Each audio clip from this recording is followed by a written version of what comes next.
Hello， 各位好，我是 Revision Lab 修真所的阿修，歡迎來到我的頻道。如果你是第一次看我們影片，記得先點擊下方訂閱按鈕，再打開旁邊小鈴鐺，這樣每次有新影片你都會第一時間收到通知。也幫我按個讚，讓 YouTube 知道你喜歡這種類型的內容。謝謝大家，我們現在正式開始。好，今天呢，我們要來聊一個深植在台灣核心的巨大矛盾。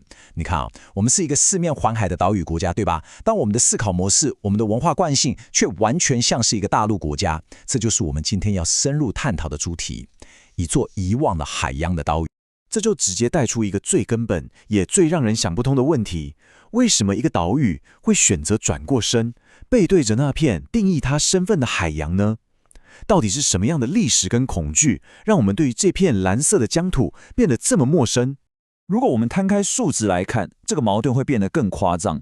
我們平常很熟悉的台灣陸地面積大概是36000平方公里，但是我們實質上擁有的海洋領土，也就是我們的專屬經濟海域，那片我們有主權去探索、去開發的藍色疆土，面積高達18萬平方公里。你算一下，這整整是陸地的5倍大。這代表什麼？這代表我們把所有的精力、資源還有競爭，全都壓縮在只有1/5的土地上，然後集體忽略了那片更廣闊、充滿無限可能的4/5。好，那要理解這種集體的心態要怎麼轉變，我覺得最好的方式就是從一個人的故事開始看起，因為他的個人旅程幾乎可以說是整個台灣社會心態轉變的一個縮影。他是作家，也是一位真正的討海人，廖鴻基。年輕時候的廖鴻基啊，在陸地上其實有點格格不入。他自己形容啊，他不太會社交，所以在人群裡面總覺得有種很深的疏離感。就是這種在陸地上的孤單，把他一步步推向了島嶼的邊緣，也就是海岸線。然後就在那裡，在海浪聲中，他聽見了改變他一生的海洋的召喚。不過，要回應這個召喚，過程是非常痛苦的。為了要成為一名真正的漁夫，他的身體經歷了長達6個月，幾乎是無時無刻不在嘔吐的嚴重暈船。你想想那個畫面，這是一段超級辛苦的試煉，但它也成了一個很強烈的比喻，就是說，你要真正踏出你熟悉的舒適圈，去擁抱一個全新的世界，你必然要經歷一段像是要把自己撕裂開來的那種適應期。他的這段經歷啊，就完美的體現了我們今天要討論的核心概念，叫做海洋精神。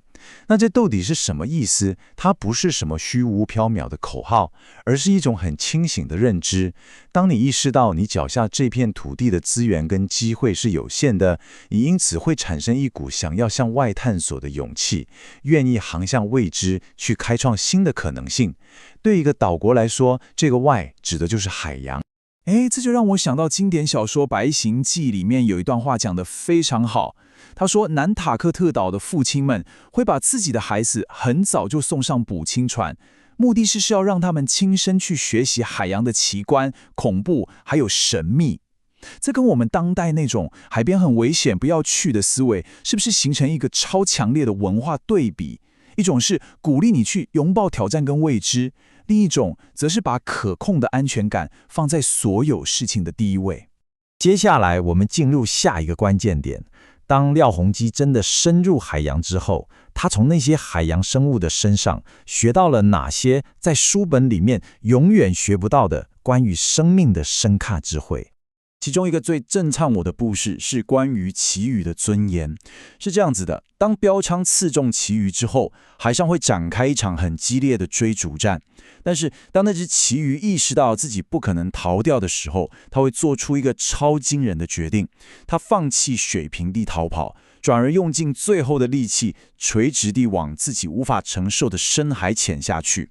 它是利用巨大的水壓，親手結束自己的生命。所以當漁夫最後把他拉上甲板的時候，他早就沒有生命跡象了，而且傷口很乾淨。他把所有的血都留給了他的家園，也就是那片大海。這堂課讓他學到，你可以捕獲他的肉體，但你永遠征服不了他的靈魂。另一個故事就展現了海洋比較溫情的一面，是關於鬼頭刀的愛情。鬼頭刀這種魚，它們總是成雙成對的出現，所以當其中一隻被釣上來的時候，它的伴侶並不會自己逃走，而是會很忠誠地守在旁邊，一路跟着到船邊，很久很久都不肯離開。從他們的身上，廖鴻基看到了關於忠誠與陪伴的深刻課題。廖鴻基這些來自大海的個人體悟，沒想到在無意之間催生了一場從文化到經濟影響整個台灣社會的巨大轉變。這場轉變的核心就是從獵捕走向了敬畏。我們可以從台灣人看待鯨豚的態度演變，就很清楚地看到這條軌跡。在1990年以前，它們只是一種食物，被叫做海豬肉。轉捩點發生在1997年，當時廖鴻基跟朋友分享他看到成千上萬隻海豚的景象，結果沒有半個人相信他。在那個年代，大家覺得海洋就是工作的地方，很少有人想過要去欣賞它。所以為了證明自己說的是真的，他用自己的漁船開創了台灣歷史上第一次的賞鯨活動。就從那一刻開始，鯨豚的身份開始轉變，從食物變成了海洋明星，再到今天，我們把它們當成是海洋朋友。你說這個念頭的轉變影響有多巨大？我跟你說，單單是從花蓮港出發的賞鯨活動，到今天為止已經累積超過1000萬人次參與。一個人的堅持，讓超過台灣1半人口的數量有機會踏上甲板，親眼去見證海洋的生命力。不過，台灣的海洋故事也不全都是這麼充滿希望。我們其實也有一段讓人很心痛的失去。但幸好，最近的一項發現，卻像是來自海洋的寬恕一樣，給了我們第二次機會。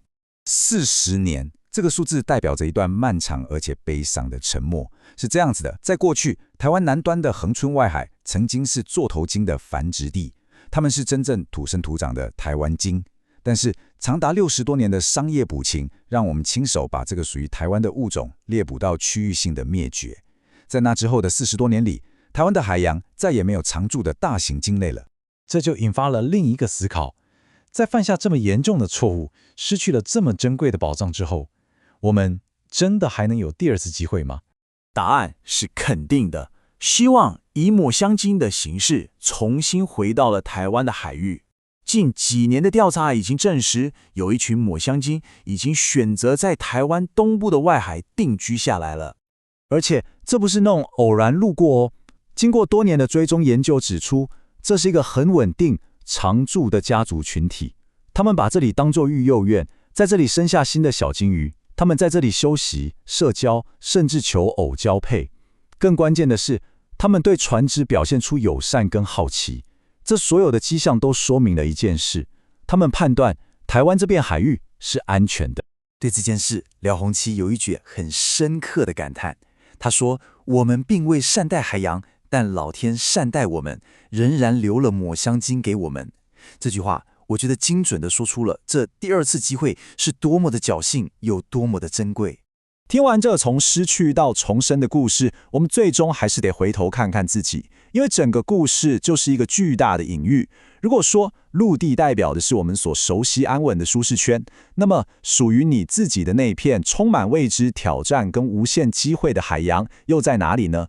這個問題值得我們每個人好好想一想。好，總結一下今天的重點：第一，台灣的海洋領土是陸地的5倍，我們的發展潛力遠遠超乎陸地上的想象。第二，海洋精神的核心是認知到自身的局限之後，還願意勇敢向未知探索的態度。第三，從獵捕到欣賞的轉變證明，只要視角改變，就能創造出全新的文化和經濟價值。第四，抹香鯨的回歸是台灣得來不易的第二次機會，它提醒我們必須更全面地去守護海洋，去應對污染跟資源枯竭等等所有的挑戰。今天的內容就到這邊，如果你覺得這集有幫助，記得馬上點讚加訂閱加開啟小鈴鐺，我們正在衝訂閱，需要你的支持。我是阿修，我們下次見，拜拜。